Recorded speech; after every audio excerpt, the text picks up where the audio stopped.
Today, we are diving deep into the mind of one of the most unsettling figures you'll ever encounter, the Uncanny Jester. We're going to treat this like a psychological profile, putting this entity on the couch, so to speak, to really figure out what makes him tick and what his existence says about the darker corners of our own minds. So this is where we first meet our subject, in this desolate, Gothic wasteland. But you have to understand, this isn't just some location on a map.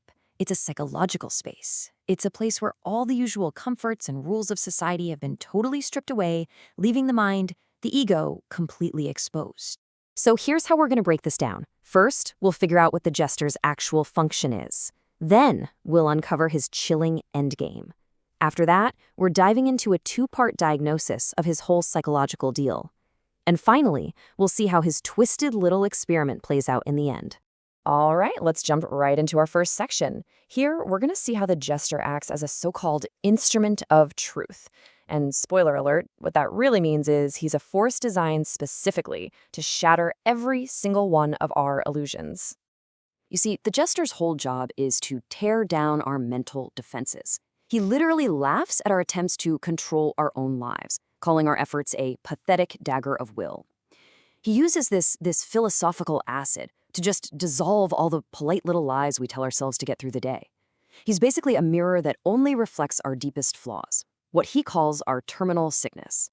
So, what's the point of all this? I mean, why the cruelty? What is the Jester actually trying to accomplish? Well, that brings us to our next section, where we get into his core philosophy, a terrifyingly simple idea called the logic of zero. And this, right here, this is the heart of it all. The logic of zero isn't just about causing random chaos. No, it's a very deliberate, conscious drive toward nothingness.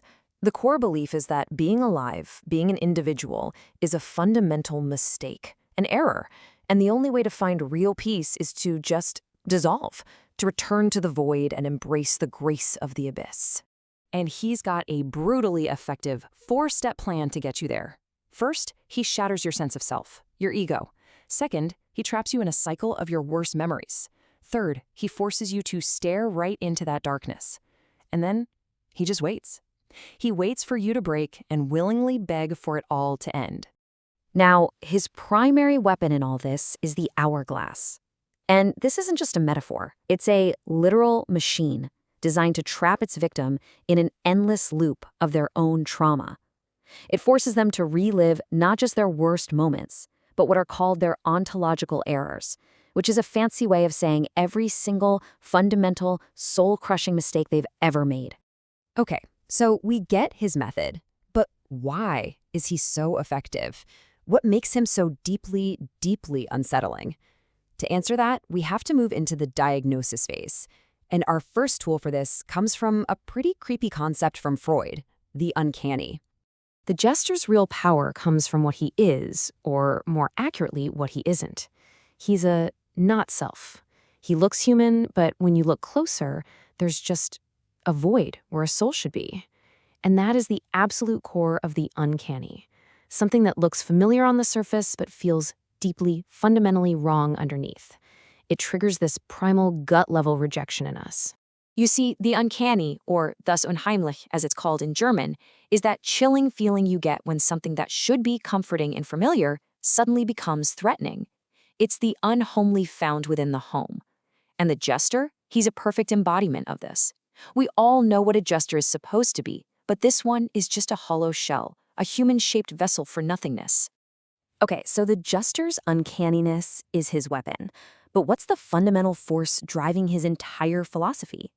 For our second diagnosis, we have to go even deeper, to a primal concept in psychology, thanatos, the death instinct.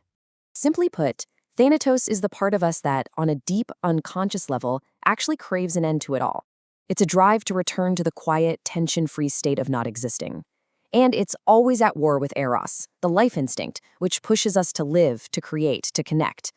This is the fundamental conflict raging at the very heart of the human psyche. And get this. One of the main ways the death instinct manifests is through something called the repetition compulsion, that self-destructive urge we have to relive our traumas over and over again until we feel completely trapped by our past. Sound familiar? It should, because that is exactly what the Jester's hourglass does. So this is the key. This is the big takeaway. The Jester's hourglass isn't just some random cruel device. It is the literal, physical embodiment of our own death instinct. It takes that quiet, internal, self-destructive whisper and turns it into a loud, external, inescapable reality. So we've seen the Jester's methods, we understand his philosophy, and we know the deep psychological forces he's manipulating. Now, it's time for the final act. What happens when this horrifying psychological experiment finally reaches its climax? In the end, it all boils down to a choice between two paths. On one side, you've got Thanatos and the logic of zero. That's the path of surrender, of erasure, of the quiet peace of non-being. But on the other side, you have Eros and the logic of one, the choice to say yes to life, to embrace the struggle, and to take total, radical responsibility for your own existence. And in this story, the Jester's experiment fails. The traveler chooses life. But here's the amazing part. They don't destroy the death instinct. They absorb it. They take all that destructive energy, that fire of dismantlement, and they use it as fuel for their own growth, turning it into a fire of becoming. This choice completely changes the Jester. He's not destroyed, but his entire purpose is now gone. The mocking bells on his hat fall silent. He's no longer a catalyst for destruction. He becomes a silent observer, a witness. He's now just a memory, a monument to a will that he could not break. And so, the very thing the Jester mocked from the beginning, that pathetic dagger of will, turns out to be the one weapon that could defeat him. By staring directly into its own darkness and choosing to live anyway, the ego doesn't just survive, it's reborn, stronger than ever. It achieves a sovereign triumph. And that leaves us with one last haunting question. The Jester himself might be silenced, but Thanatos, the death instinct he represents, is a fundamental part of all of us. It never really goes away. So the question isn't just for the traveler in the story. It's for you. It's for me. How do we choose to live every single day knowing that a part of us will always be drawn to the grace of the abyss?